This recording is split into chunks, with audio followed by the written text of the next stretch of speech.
The night shift. We all know it, we all dread it, and we all hear about it. Some enjoy it. The peace and quiet of it all. It soothes them. And those people might listen to music, scary stories, or whatever else is available while completing some arbitrary task their boss made up for them. Being a young woman who works as a night custodian in an office building, things can get quite strange, as well as exhausting. And no, there are no strange rules, guidelines, or instructions to follow. No sheets of paper with directions on them that would make anybody quit on the spot. But there is definitely more to my job than meets the eye, and I'm here to tell you all about it. These are the things that happen in this building. Things that I'm sure most people won't believe. Things that actually would send most folks running. It's safe to say a good majority of humans have a fear of the dark, or at least are hesitant when in dark spaces, especially when those dark spaces are in unfamiliar locations. Now, while the lack of being able to see anything in front of you is already alarming, it's what's potentially in the dark that we fear. Something that wants to cause us harm or make us suffer in ways that we have no previous conception of. A serial killer, an inhuman beast, something tall and lanky with no face. The list goes on. But what truly matters is that darkness is the ultimate weapon. Vision is extremely important to humans. If you take away our most important sense, we have a hard time getting by without taking the time to adapt to said circumstances. People who rely on being able to see their whole lives don't want that to suddenly slip away in the blink of an eye. But unfortunately, it does happen. More than we would like. The Nocturnals. The darkness is theirs, and they've claimed it. I don't know where they came from or how they began. There isn't a whole lot of information on them to begin with, because most people who get the chance to learn a decent amount ends up becoming one of them. That's right. Their red eyes glow brightly, but are still subtle enough to go unseen by someone not paying attention. Their figures are completely pitch black, just like the darkness they choose to reside in. They're not shadows exactly, but I wouldn't call you stupid for thinking they were. They control darkness. The more of them there are in a certain area, the more that they can use it, manipulate it, and apply it almost any way they like. They do speak and have voices. They sound mostly like they did when they were still human, just far more distorted, echoey if you will. They always choose the darkness. And let me tell you right here and now that it will take far more than a simple flashlight to stop them, especially when they're in a group. Turn on main lights, ceiling lights, high-powered lamps, anything you can to fight it, and only leave your home or places of comfort during the day. Better yet, stay in groups yourself as well.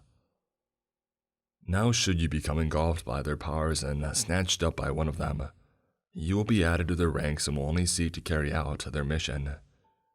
Your human compassion, empathy, and emotions will fade, but something else will replace it, something far more sinister. A love for the darkness, the urge to spread it, to turn others into the blackened body, glowing, red-eyed creatures. And that's it. Any semblance of who you once were, gone, never to return. Forget holy water, crosses, or anything along those lines. They won't help you. I've seen others try. It never ends in their favor. Now, why do I work a job where I'm at risk for pretty much all of this? Well, it's because I kind of have to. For starters, I'm not the only so-called custodian that works in this building. There's 4 of us. First, there's me, Millie. The job itself came to me once I had completed what I needed for qualifications. A man dressed in a pristine gray suit, aviators on, and his hair slicked back had left an envelope on my doorstep. If he truly didn't want me to see him, then that would have been the case. But I know that he did. and that's why he took his sweet time getting me into the back of a black SUV, parked down the road. The windows tinted as well. I could even see that dang thing was armored, which didn't surprise me, considering it was already shady enough up to that point. Furthermore, I picked the envelope up, turned it onto its backside, and read a sentence written in black, bold text. Don't call the police, because the police answer to us. It seems like they had thought of everything.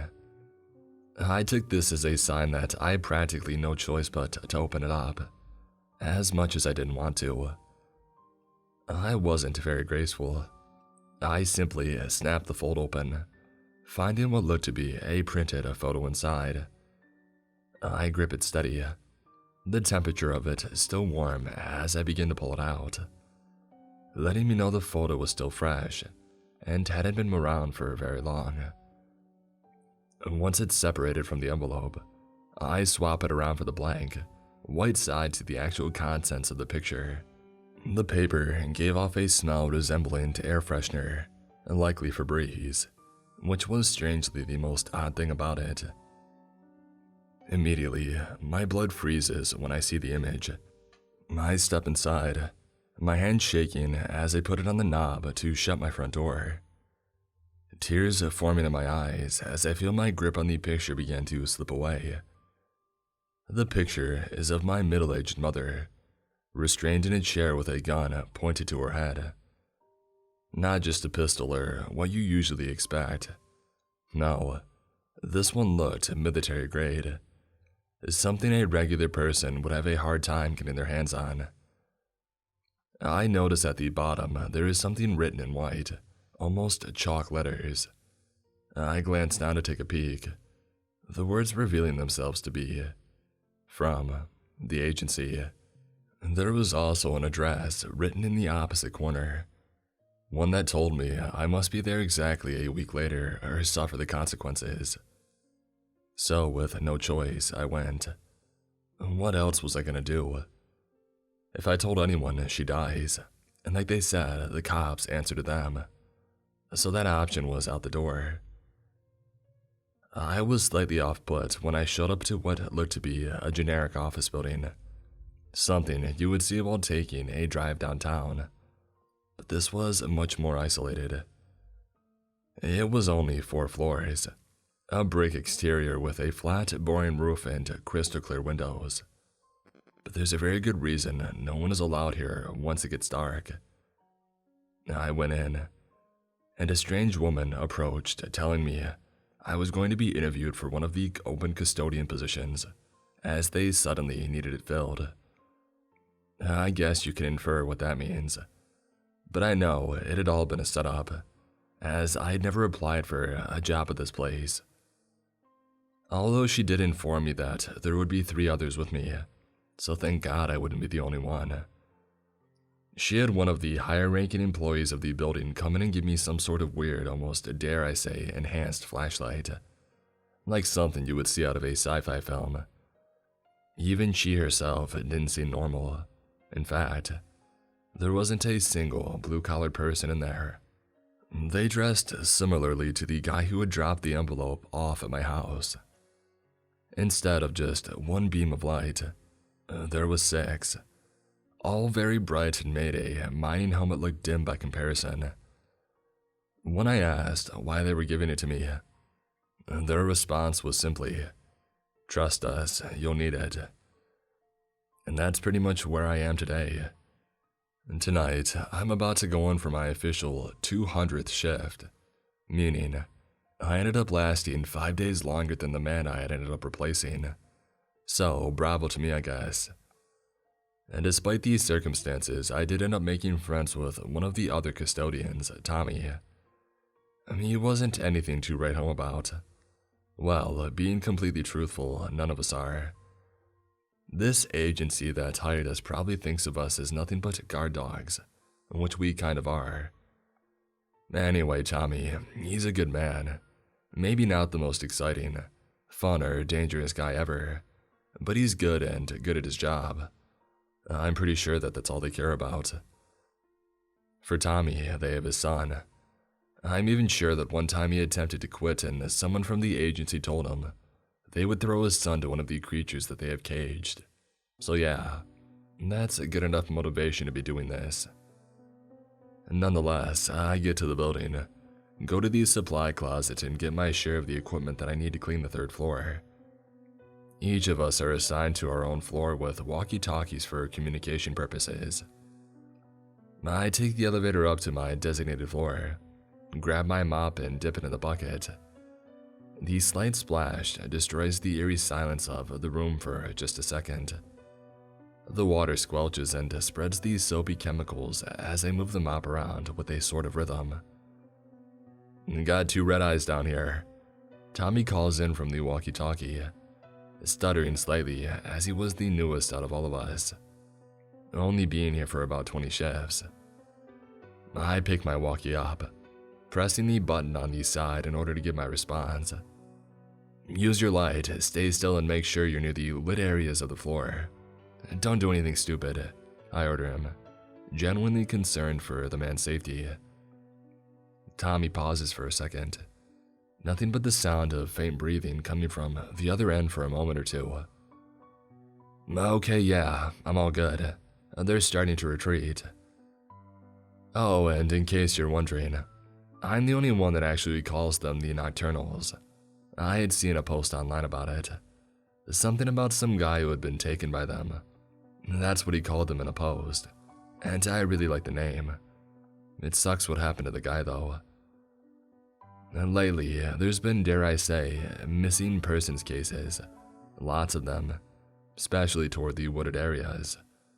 I'm aware that the agency knows about them, but even though I technically am working for them, I don't have high enough clearance for them to tell me what's actually going on. I'm far too expendable for that. But let's be honest, did I really expect some shadowy organization to give me details on more than what I needed to know? Absolutely not. I digress, continuing to mop the floor, leaving my flashlight over by my cart with cleaning supplies and keeping a close eye on it. The squelching of the water and light tapping on my footsteps is the only noise. Nocturnals love quiet places.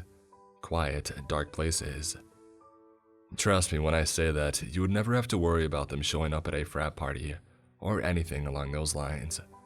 That's unusual behavior for them. Whoa. I heard one of the custodios radio in, his voice hoarse, like he had just gotten over a sore throat. "More than a few red eyes on me, don't worry. I got this. They aren't scary in the least bit." That slightly cocky guy would happen to be Mark Sanchez. Unlike Tommy and I, Mark hadn't had any of his family taken. He himself was sort of a mystery. And to us, I mean not the agency. But he did inform us why he was here. From what he constantly told us, the agency had threatened to leak some sort of incriminating info about him. Something really bad, whatever it was. I prayed to the Lord that it didn't involve kids.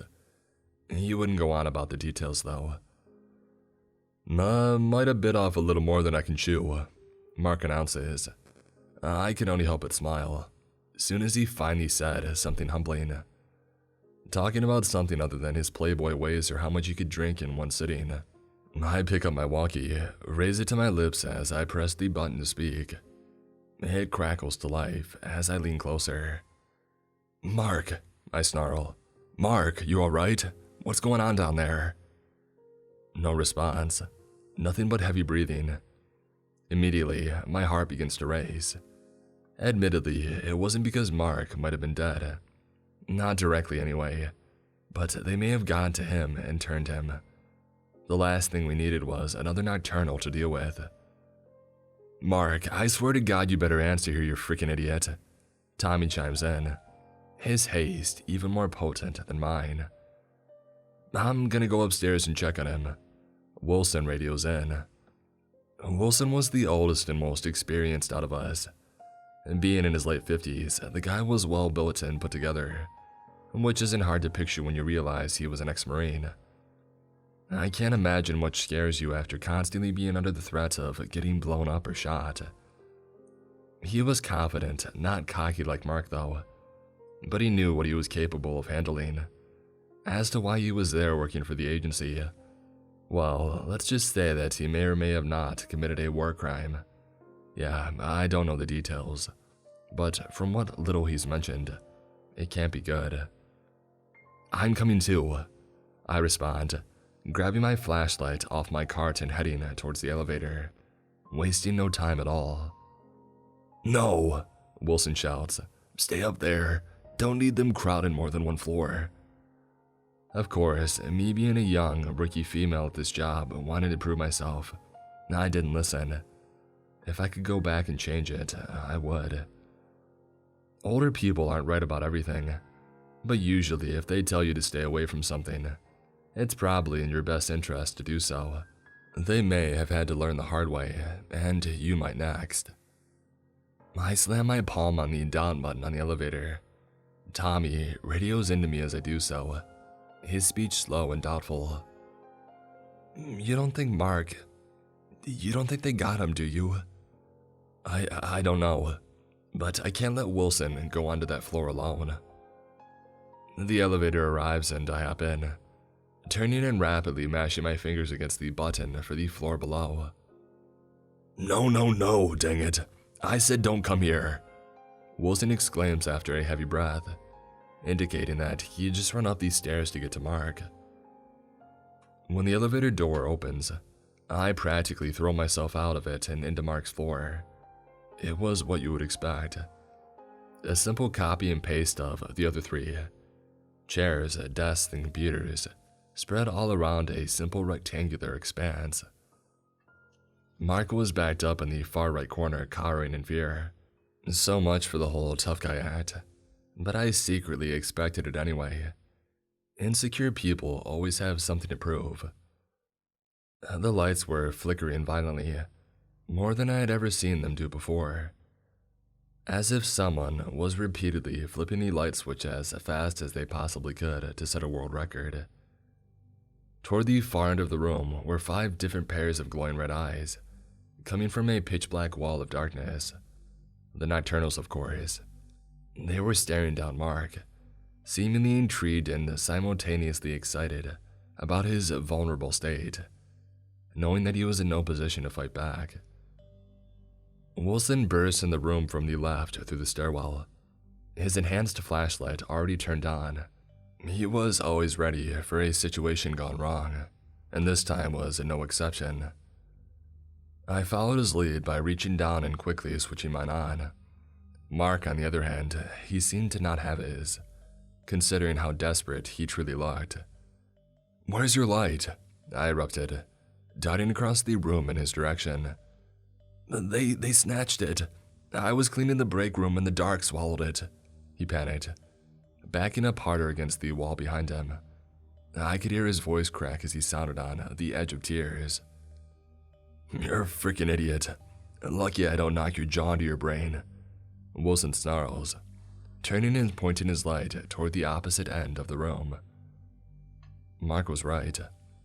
The wall of darkness was moving, slowly inching toward us like magma sliding down the side of a freshly erupted volcano. Little by little, it covered the floors, walls, and ceiling. All the pairs of red eyes moved within the darkness, levitating forward right towards us. Our lights beamed brightly and lit the far end of the room up. Well, they did somewhat anyway, and it was enough to help drive the Nocturnals back. But something about them seemed different. They were stronger, more resistant. The darkness itself continued to move toward us despite our best efforts, albeit a bit slower than before. This is not your hour, Mark, came all the different voices, a mix of both adult and child, male and female, distorted beyond what a human should sound like. That wasn't even mentioning that it came off like a loud whisper. Wilson and I moved up toward the black wall with our lights, toward the pairs of red eyes, toward the Nocturnals.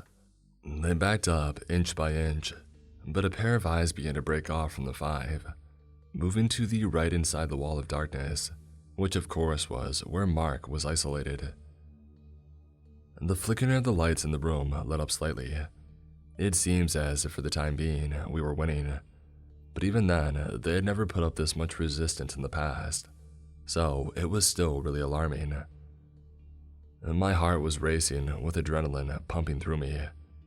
"Come on, you shadowy freaks," Wilson roared with combative pride. "You guys have got to be the biggest idiots ever. We need to get out of here," Mark exclaimed from the corner behind us, still shaking like a frightened child.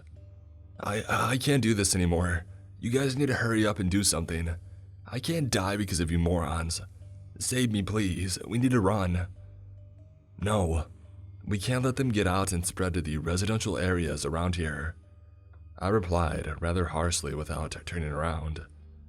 "Oh, shut up, you freaking baby," Wilson snapped, punctuating by gritting his teeth. We had nearly pushed the Nocturnals all the way back.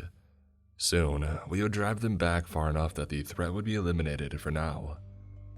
That is until I heard Mark let out a blood-curdling shriek, one that could not possibly be faked. It was easy to assume something had gone horribly wrong.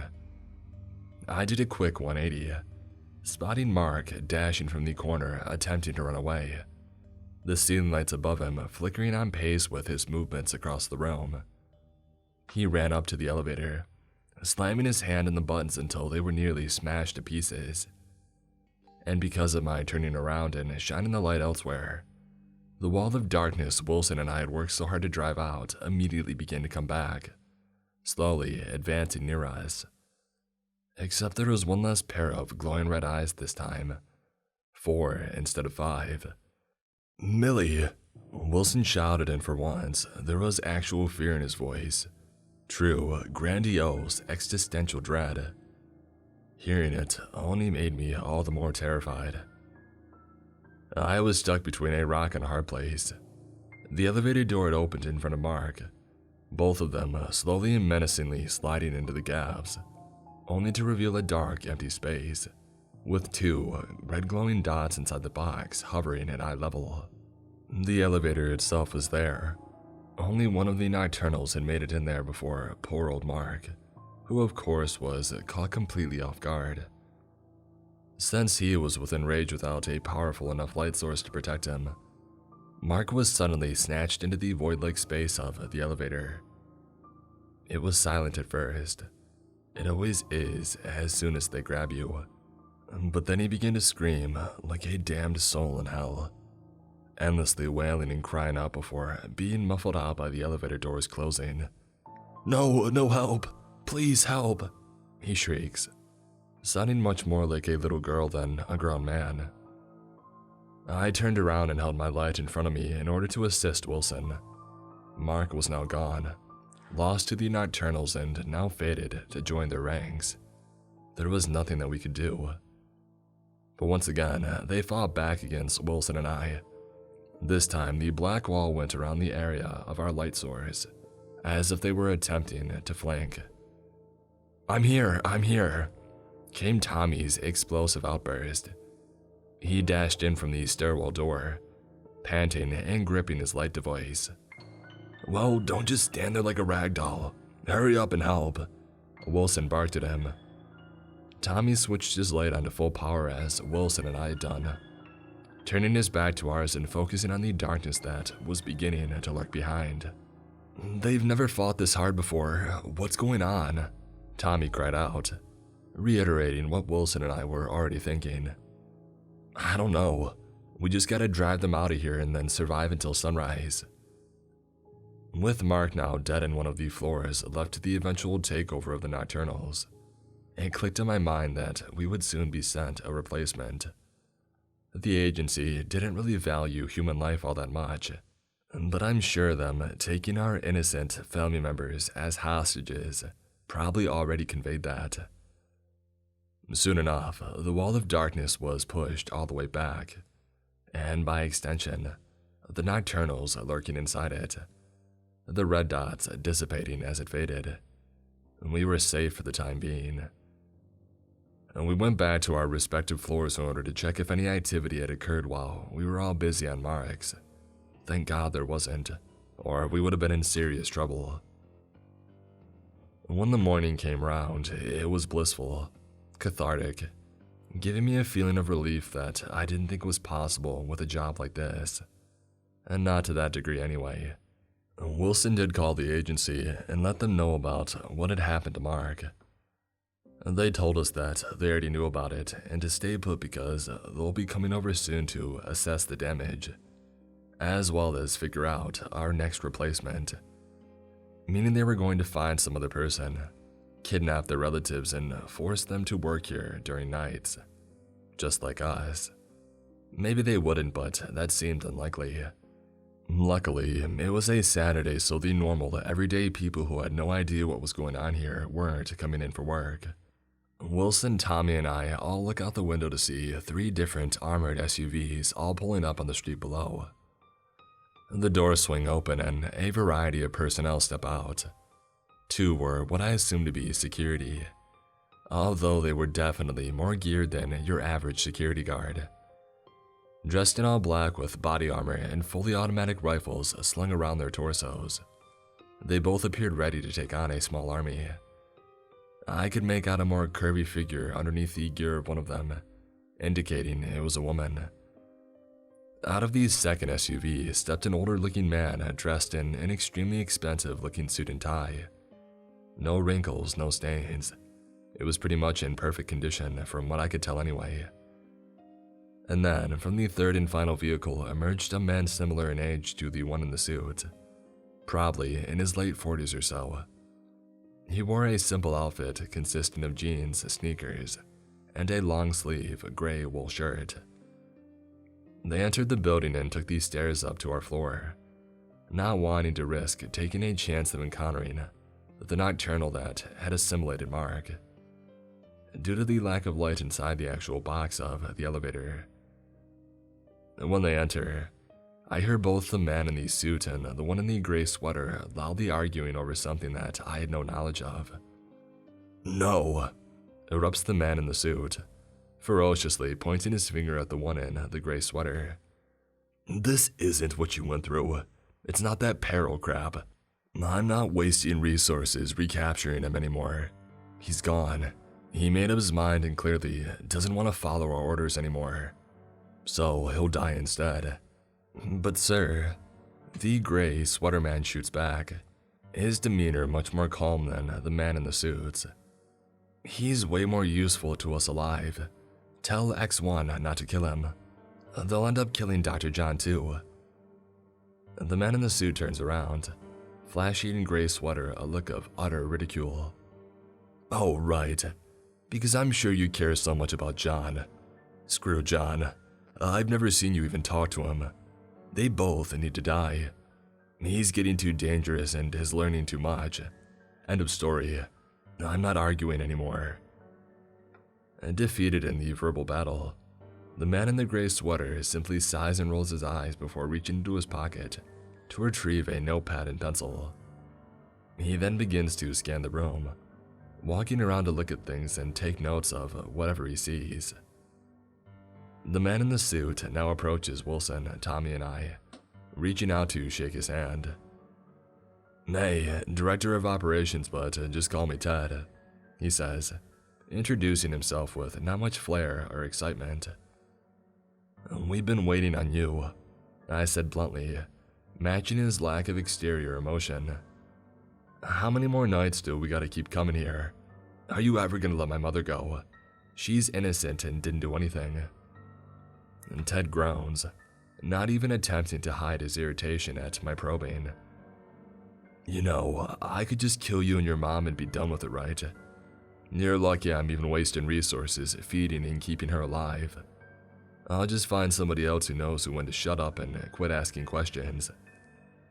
Rage quickly rose inside of me. It took every ounce of willpower that I had to not strike this sociopath right in his mouth.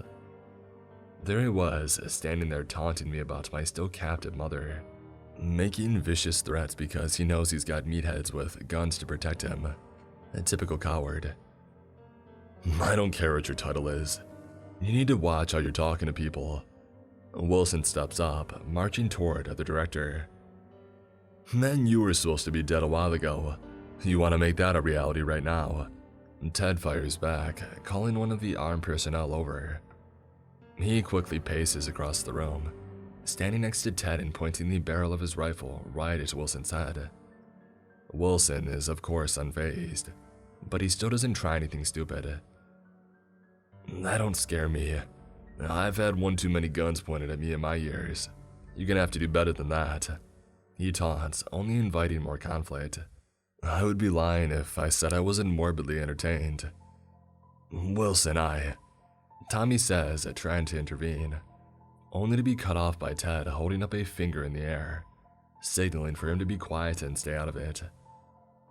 "You're right. My threat seems too hollow, doesn't it?" Ted asked rhetorically, before motioning to the armed agent once again. The agent then suddenly takes one hand off his rifle, it now only being held with his left. With his free right, he launches a sudden swing at Wilson, hitting him in the chin with a hostile right hook. Wilson slightly stumbles to the side and regains his balance before almost falling onto his back, using his sleeve to wipe away some blood from his bottom lip. "Hey, what the heck?" I shout, inches away from shoving Ted myself. "It's fine," Wilson retorts. "He's just showing he was too wuss to hit me himself." All right, enough." Tommy steps in, darting his eyes between all of us. "Let's just try and wrap up at least one problem without violence." "That's all these idiots know is violence," I reply. "We're here in the first place because of violence. Oh, and guess what we're doing? Pretending to be regular custodians so we can prevent violent things from happening to innocent people. Where do you get off choosing what folks get caught up in your web of shady BS and which ones don't?" I finish once again, glaring at Ted with a murderous stare. I can't help it. Something in me snaps like never before. I basically become a walking tirade of bottled up despair and fury. Despair and fury that was now being unleashed with no filter to accompany it. You act like you're vigilantly protecting the world, but no. I know what you are, what your whole organization is. Nothing but a bunch of cowards sitting behind computer screens and guns. You can't do the dirty work yourself, so you get others to. Ted was unbothered by my vicious ranting. He simply crossed his arms and stood patiently, as he waited for me to finally shut up and quiet down. "Are you done? Because we have things we gotta get done today, and I don't have time to sit around and talk politics," he adds, pausing for a moment to call over to the guy in the gray sweater.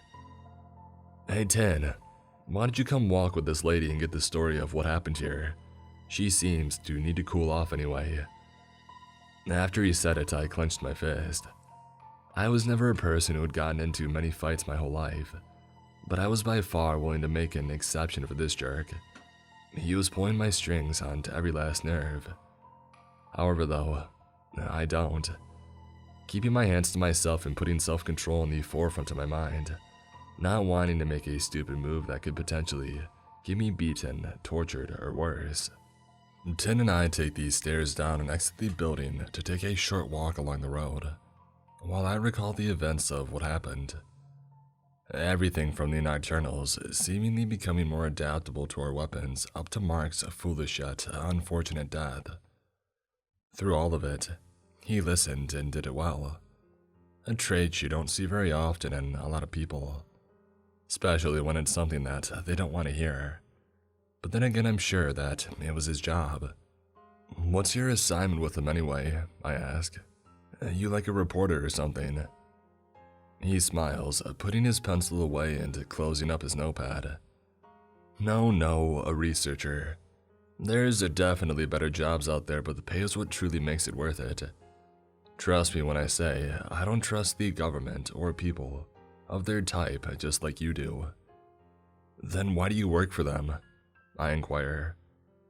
"Well, my alternative was death, so not really much of a choice. Plus, living in the facility is way better than in the middle of the woods, especially where I was at. I can't complain about the food and rec room. I've been hounding Ted to let us bring Ben and Jerry's in there, though he won't bite." I stop walking and he does as well, both of us turning to face each other. There is an underlying hint of mutual understanding. What was so wrong about living in the woods? I asked, causing him to rest his eyebrows. My question inoffensive. It's a long and I mean long story. Point is that I want to help people, protect them against all these strange, harmful forces, which I can do with all the resources they provide me with. But don't get me wrong, Ted is a moron. Yeah, he technically gave me the job or whatever, but you're far from the only one that doesn't like him. And being in charge already makes you prone to ridicule, but he practically asked for it. I decide to change the subject, now genuinely enjoying my time with the man in question. Is Tin your first name? I quiz. No, it's my last. I'm just not a big fan of my first. I got teased about it quite a lot in grade school. Kids were a lot more brutal back in the day.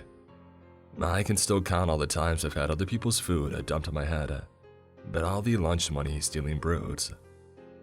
You'd be surprised when you got social media, the bullying doesn't end at the school doors. Yeah, that's a fair point. But I'm sure you didn't just want to ask me about the things you could read on my birth certificate. So go ahead, shoot. All in all, I didn't have much else in mind that I wanted to question him on. The objective of our walk had been carried out already, but I wanted to delay having to go back and hearing Ted run his mouth some more. I hadn't even been around him that long to begin with, but this already felt like a huge breath of fresh air. You said that you lived out in the woods, correct? Yeah, why? How did they find you? The agency, satellite imagery or something? And Tin chuckles, taking a second to glance at the ground and shake his head before answering my question. No, I was making some posts online. Some posts pertaining to the situation. It caught their attention, I guess. But like I said, a long story I don't think you want to sit through. But we should get back before Ted loses it. His patience runs low pretty quickly if you haven't noticed. I audibly groan as he spills the beans, informing me about the one thing I didn't want to come to fruition. It's like getting told to do chores as a kid. It's inevitable, but never enjoyable. So we went back. And Ted scolded the both of us for taking too long. Not that I expected anything different if I was being totally honest. I literally said, "Thank God," out loud as they loaded their gear back into the SUVs and drove off. As I also clearly wasn't the only one feeling that kind of satisfaction. It was all over Wilson and Tommy's faces as well. As for the situation on our replacement, they said we would have one by the time the weekend came to an end. I guess taking people captive as insurance doesn't take very long for them. The three of us went home to enjoy the rest of the day until we had to return that same night. I immediately kicked my shoes off and went to the fridge looking for something I could put together for a meal. I scanned both the top, middle, and bottom shelf, quickly becoming clear that I was in dire need of a trip to the grocery store. And that's not to mention I didn't feel like spending an extra money on delivery services and shipping fees. So, I figured I would go out to get my food from McDonald's or something along those lines.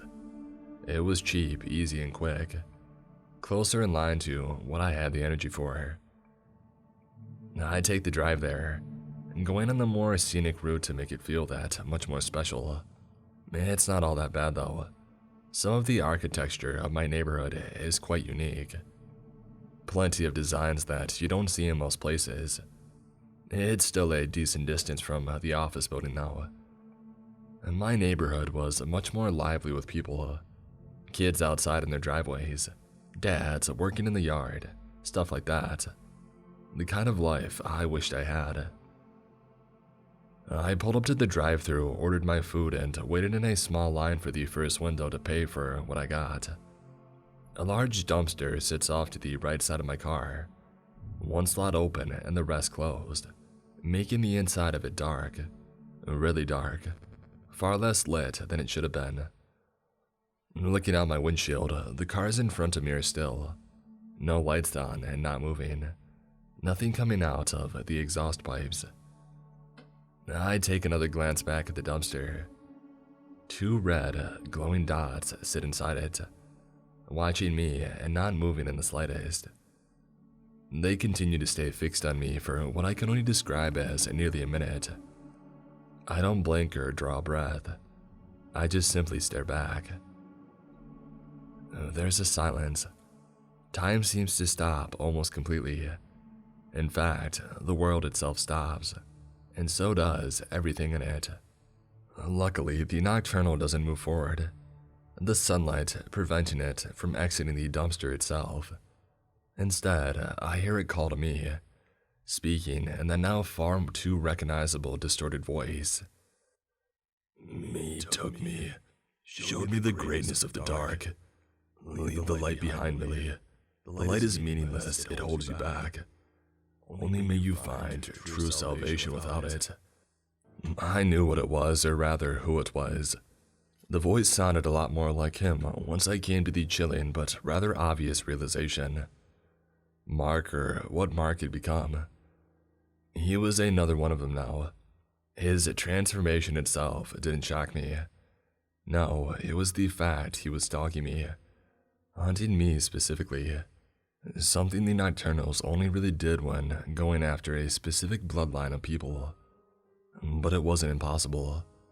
Like I said, we didn't know too much about them, so maybe it was something that I had missed.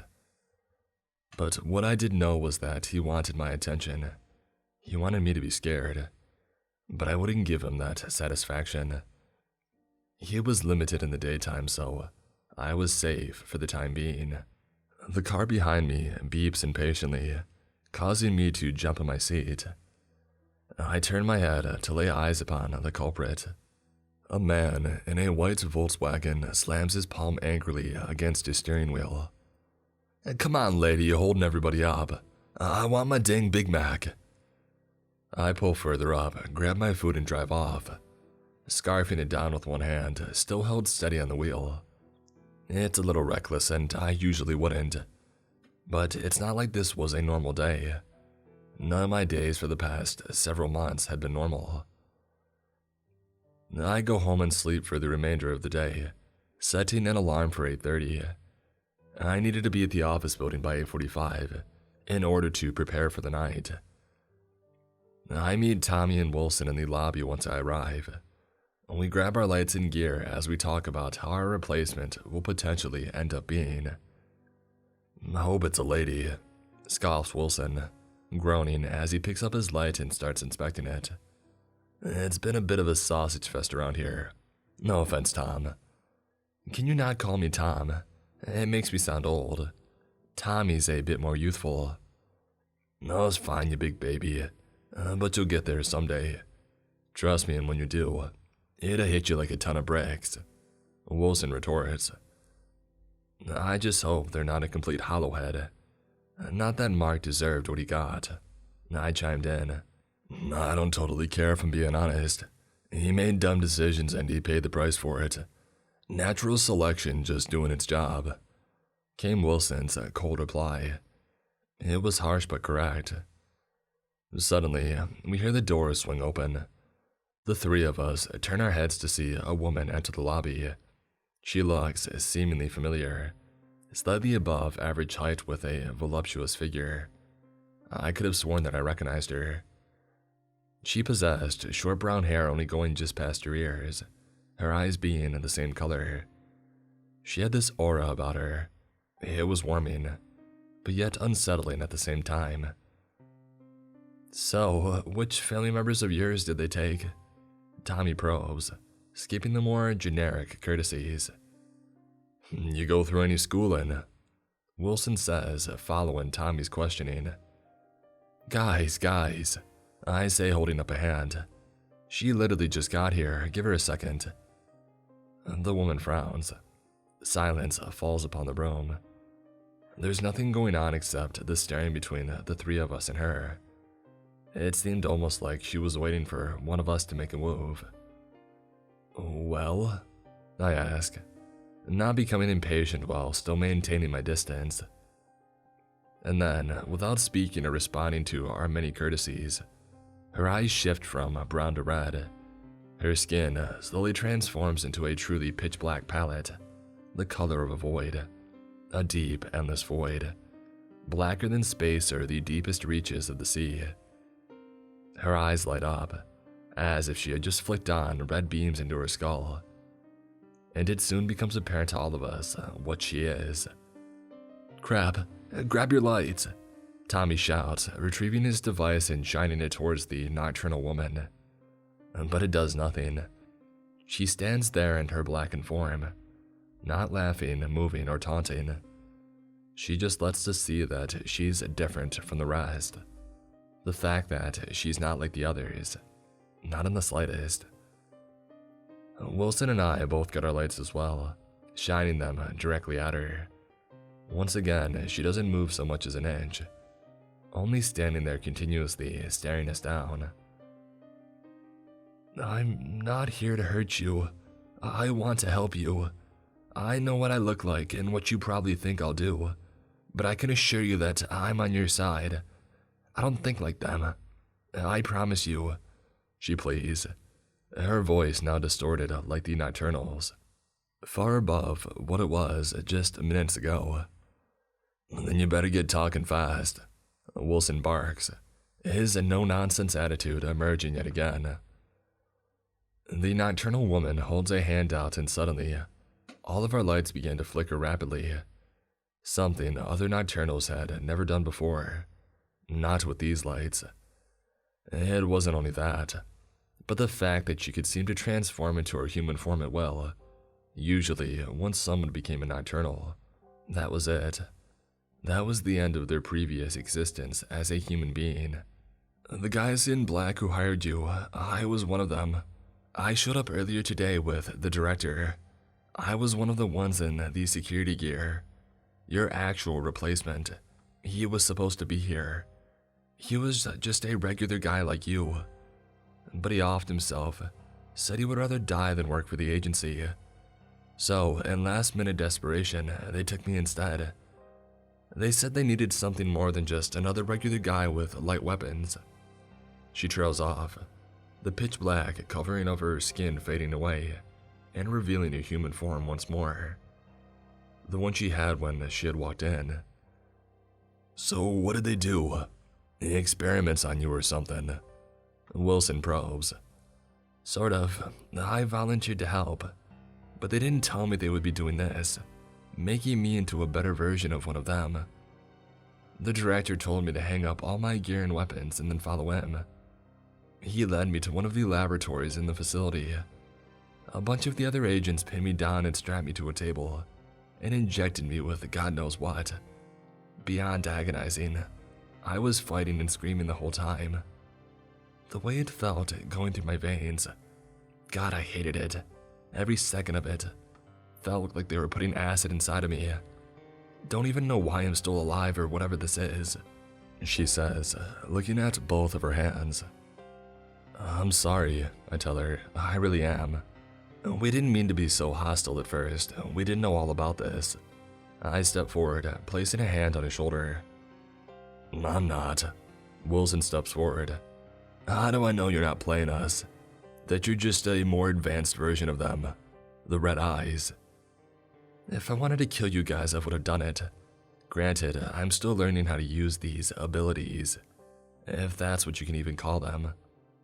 But I still would need to remember to kick your butt anyway. Special ops, remember? So I would stand down just a bit if I were you."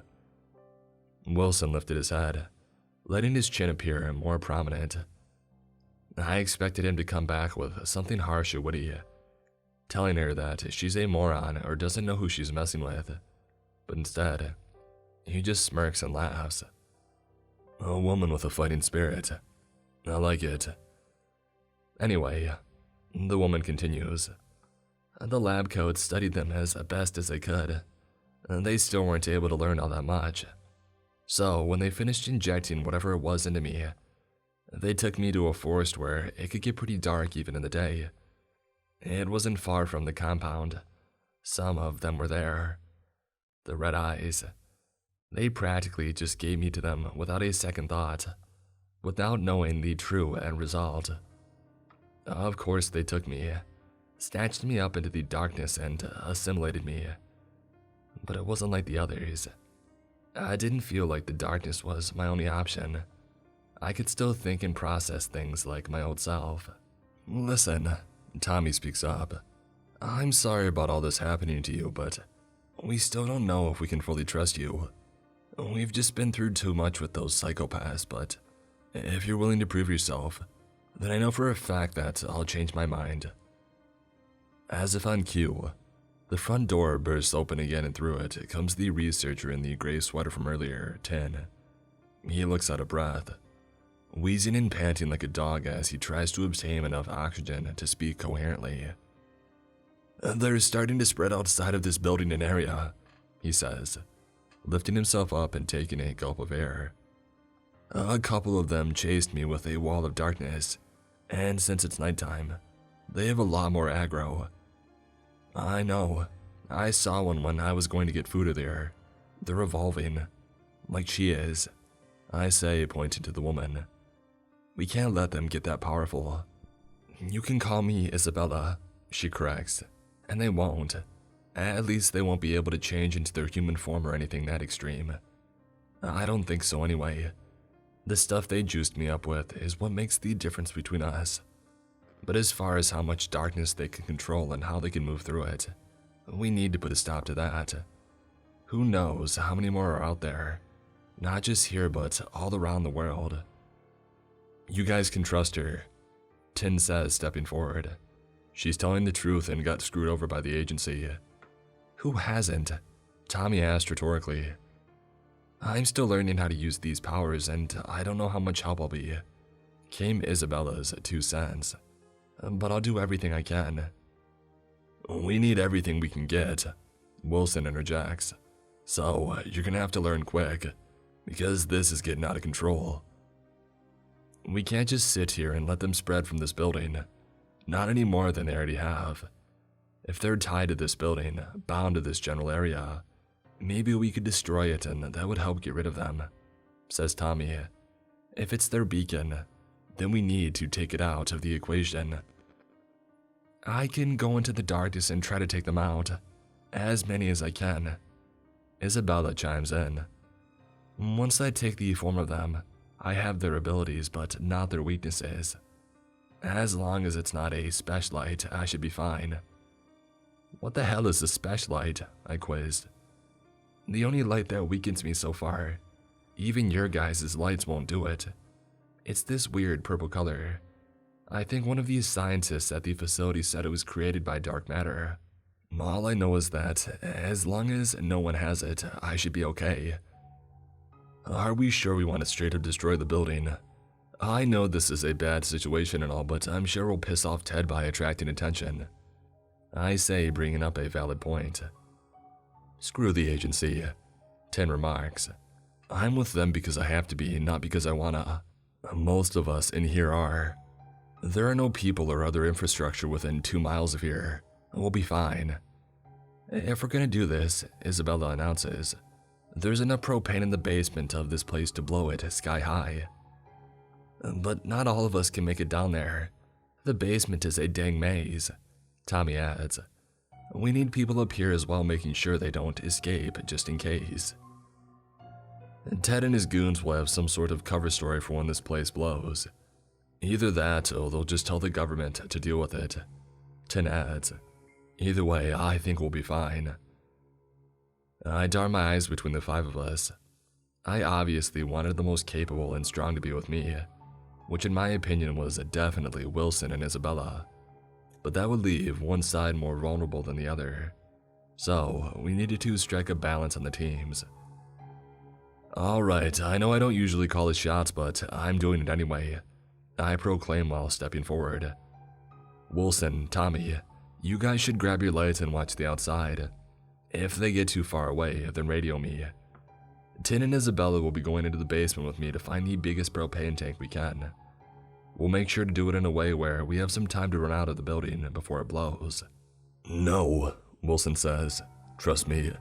The idiot that stored propane tanks in the basement obviously wanted to get someone killed. I'll go down there. I'm not letting you risk your life. You still got plenty of time left on this planet. It looks like you really do have a heart after all, Tommy jokes. Oh, shut it. Wilson barks back. Wilson, you can't. Trust me, I'd try to get out before Wilson holds up a hand. I've only got a couple of decades left, and definitely done some things even my mama would disown me for. And just in case I don't make it out, tell that toe-kissing Ted I said good riddance and next time you see him. Isabella can come with you, Tommy says, fighting Wilson's conviction. No, we need her up here where most of the red eyes are. Now hurry up, grab your lights and get moving. We don't got time to argue anymore. He was right, it was nearly 9 o'clock, meaning it was also almost dark enough for them to stand out in the open with no sort of cover. Night was coming in, so were they. As it's already been said, they're evolving and getting smarter. I don't know how or why, but they are. If we don't stop them now, this group at least, who knows what could happen. Even though I didn't choose to be in this position, it now felt like my duty to the world to make sure the Nocturnals don't assimilate all of it. We obviously couldn't account for all the Nocturnals in other places, but this spot was now our responsibility despite none of us truly wanting it. Ask yourself if you're really willing to die, Isabella says, looking to Wilson. I went to war more than once. I always have been, he muttered unceremoniously. All of us except Tin and Isabella grabbed our lights off the rack. Wilson retrieves a rather large blade hidden under his pants strapped along the side of his ankle. Just in case I encounter anything other than the red eyes down there, he informed us. Would have brought a gun, but they ain't gonna let us have one of those. He then turns and heads for the staircase leading down into the basement, walking with confidence, putting his lack of fear on full display. He was as brave as he always claimed to be. Even though I didn't know what terrible things he might have done in the past, I respected his courage. Tommy, Isabella, Tin, and I all finished acquiring what we need and head outside, right into the proverbial lion's den. The Nocturnals were out there, waiting for us. The streetlights were flickering as they usually would in the presence of these beings. I saw at least a dozen pairs of red, glowing eyes, all of them focused on us, waiting for us to get close enough. Come join the darkness, they all chanted simultaneously. The light is a burden. Their voices joining together in a shockingly noisy whisper with the decibel level of a shotgun blast. They were lined up along the street. There weren't many other structures or buildings around to provide light beside the lamps themselves. Definitely not enough to stop them. Oh boy, Tommy says, hesitance present in his tone. This is gonna be a tall order. Tin got closer to Tommy, indicating he would share the light device with him.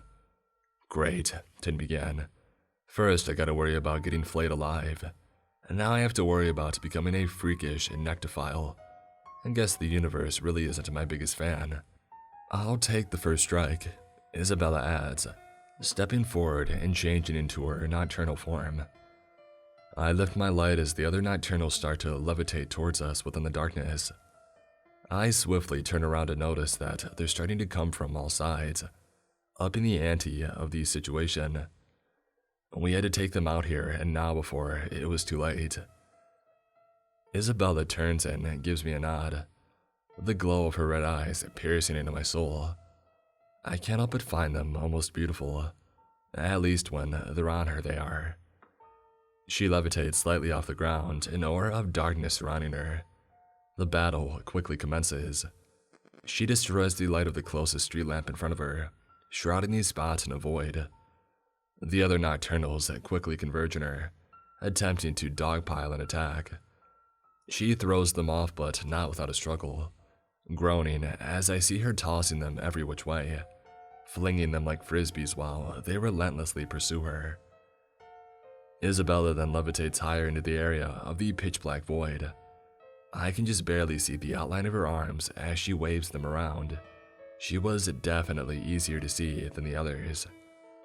I wasn't sure if that was purposeful or not. 6 of the Nocturnals go flying outside of the area towards us, making them much more vulnerable, and allowing the rest of us to move in for the kill. 2 land near me. I quickly leap over and shine my weaponized light device onto them, as they screech and howl, as if they were demons that had just been touched by Christ himself. A few Nocturnals come up on Tin and Tommy. They both stumbled backwards, only just barely avoiding being grabbed and assimilated. I run over to them, shining my lights and pushing the ones in them back far enough to where they aren't a threat, buying them some time to get back to their feet. I found one of the tanks, but there's a good group of them outside the door. Wilson radios in. Not looking too good for me. Use your light, do whatever you can, I shout back. I'm getting to work on heating it up. I'll try to make it out, but no promises. I want you all taking care of yourselves now. Wilson replies, ignoring my attempt at giving an order. As Tin, Tommy, and I all stand back to back, keeping our lights up, Isabella dashes inside a cylinder of darkness, jumping into the air and performing a kick onto one of the Nocturnals, and then slamming together the heads of 2 more, proceeding to throw their bodies outside the wall of darkness where we can shine our lights on them to finish them off. She maneuvers her way over to the front of the building, raises 2 shadowy hands into the air, and causes all the lights inside to violently flicker as another batch of Nocturnals come rushing toward her. One seems to get a successful hit from what I can tell, and she slides back several feet but ends up catching herself, getting up and dashing over, grabbing him, and then levitates him up about 100 feet off the ground before spinning like a tornado and throwing him outside of the darkness. I think I'm getting the hang of this, Isabella shouts, the echo of her voice carrying down to the street. They're getting inside, the red eyes, and the lights are starting to flicker and bust in the basement. Wilson radios in again. The tank is almost heated enough. I'm sorry. Wilson, Tommy growls, handing his light over to Tin to hold up as he grabs his walkie-talkie. Come on, you gotta fight your way out of there. Don't just give up. There's a silence at least between us 3. Isabella is still dashing around the 3 of us in a circle, letting out all sorts of battle cries and shouts as she disposes of her nocturnal foes. Get away from the dang building now. Wilson snarls at us through the walkie-talkie. I won't ask it a second time. You better not argue. It's gonna blow. Wilson, Tommy says more softly, attempting to speak before being cut off by a furious Wilson. What did I just tell you, boy? Get running now. Don't make me come back from the dead and teach you how to do what you're told. Tommy and I both exchange a glance, knowing what was to happen. With the Nocturnals more dispersed and less plentiful, we run forward across the street into a low-cut field, being slowed down a bit by our lights. But it doesn't matter. My eardrums were nearly shattered as the building behind us exploded, like an oversized firecracker, sending debris in all directions and throwing the 3 of us forward. I slide forward a couple of feet along the ground, some grass and dirt staining my cheek and making me gag as some gets into my mouth. A couple drops of blood fall from my nose, making me taste iron as it reaches my mouth. With my ears ringing and my head pounding, I swiftly turn to look back at the smoking, smoldering mess that was once the building. All sorts of charred metal, rock, brick, and pieces of concrete stacked on top of each other. Tommy and Tin both complain quite a bit as they get to their feet, and Tin in particular holding his ribcage due to him being on the older side. You son of a gun, he growls, coughing rather loudly for a few seconds. I look around to see all the Nocturnals near the building almost fading out, looking like glitched items in a video game as they begin to disappear, with the exception of Isabella, of course. We had done it. We had stopped them. I can only help but daydream of all the potential celebrations of the victory, thanks to mainly Wilson and Isabella. But then, I turned my attention forward once again, and in front of me is an area of darkness covering about 10 square feet and standing 7 feet high. And not too far above me is a pair of red, glowing eyes, looking down right into mine. "Join us, Millie," he commands, making it clear to me who he was. Mark. He was back and the only one left that hadn't been destroyed or affected by what Wilson had done. I pointlessly get to my feet and try to run, but I am snatched into the darkness by him, unable to escape or move out of his clutches. "No, Millie," Tommy cries. "Assimilation," Nocturnal Mark says, right before I feel an extremely cold force run itself through the inside of my body, as if someone had just pumped with my blood vessels with liquid nitrogen. The process was beginning. I would soon become one of them. A being, an entity, a demon, it didn't matter. All I know is that my humanity would be drained, and then it would quite literally be lights out. I would be nothing but a red-eyed freak who wanted to drown the planet in a permanent void. But then I hear a passionate cry, only one a warrior charging in the battlefield could produce. Isabella dives into the space of darkness, tackling Mark and stopping my transformation as a result. "No, she needs to leave the light behind," Mark bellowed in a hostile tone, returning Isabella's force by seemingly hitting her back. "She isn't gonna do a dang thing," Isabella uttered, recovering from the blow and quickly dashing over and grabbing me. She proceeds to lift me up with no strain in her effort and throws me out of the darkness, allowing the space to be a small battleground for both her and Mark. "You will pay for what you've done. They need the darkness, we all do. You're a traitor, and I will treat you no differently than one." Mark snarls, levitating above Isabella, displaying that he was almost similar in abilities to her. "I can't wait to make you shut your mouth," Isabella booms in return.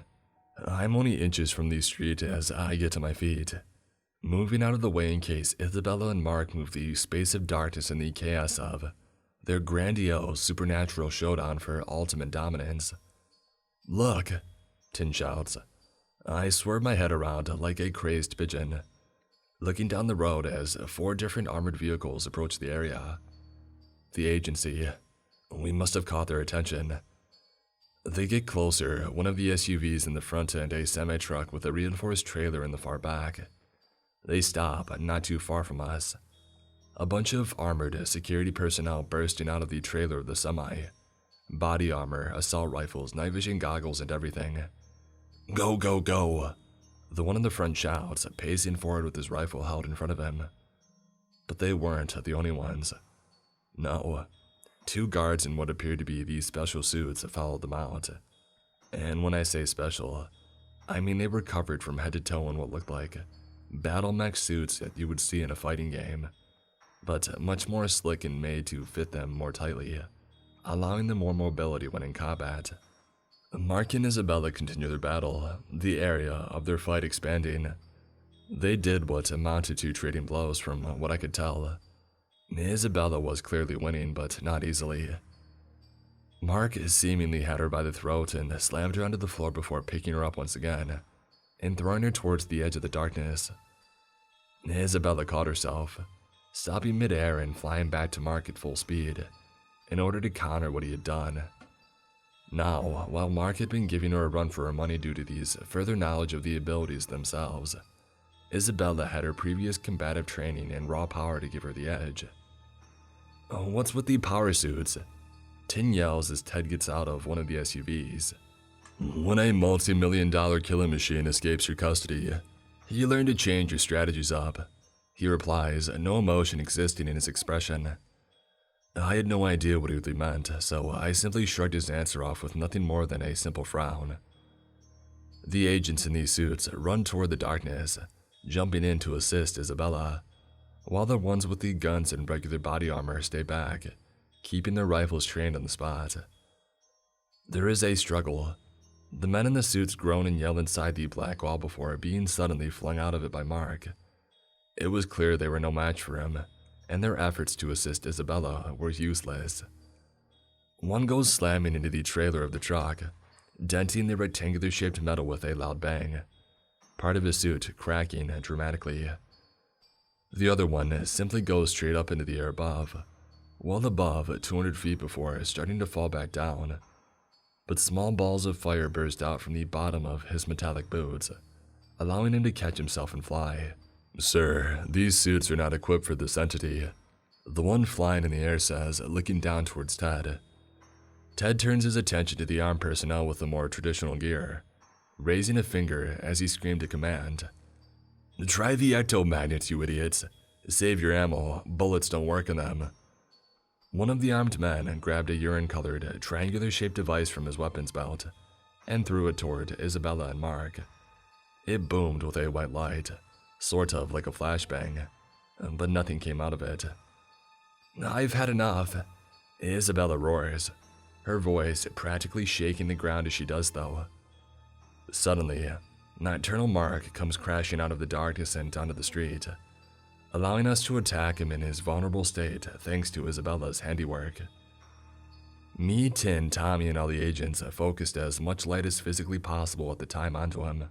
He screeches and thrashes around, attempting to get away like the rest had tried, his completely dark fingers gripping the wheel of one of the SUVs as he tried to pull himself under the vehicle. "Don't stop until he's gone, men," Ted commands them. Isabella floats out of the darkness, waving a hand and making it all vanish, only leaving behind the natural shade of the night to cover the area instead. And after doing so, she then switches back to her human form, watching us finish off Nocturnal Mark with a satisfied smile. "That was the guy who killed and mutilated my husband. Serves you right, you piece of crap."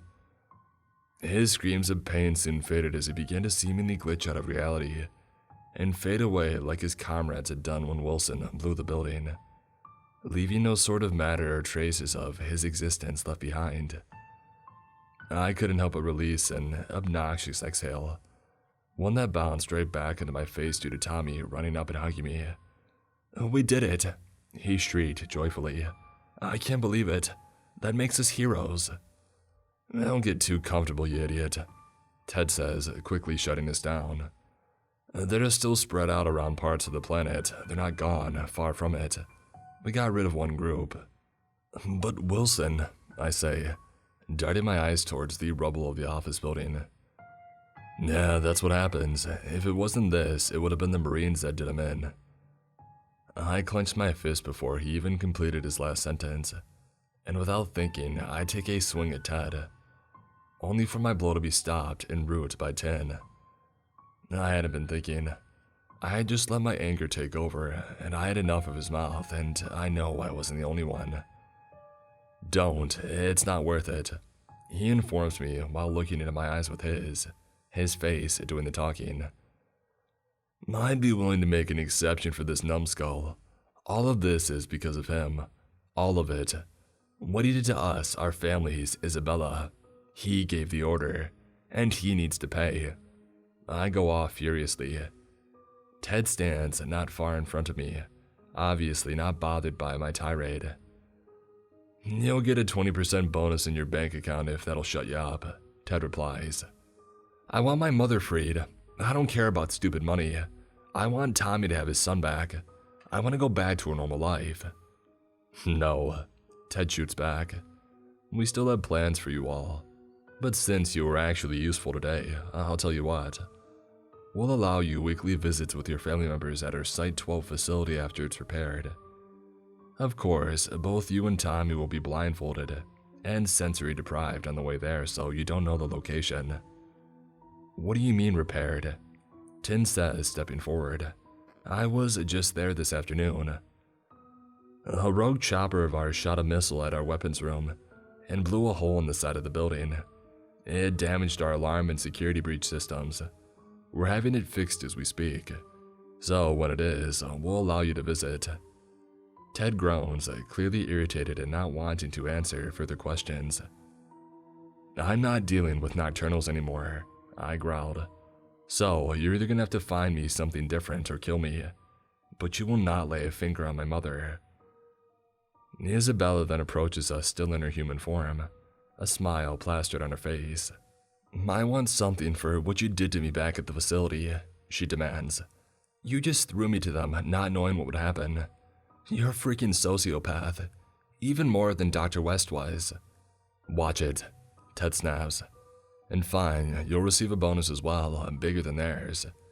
But if you try to run or turn on us, I will send every single agent in our supernatural department after you, and everything you hold dear.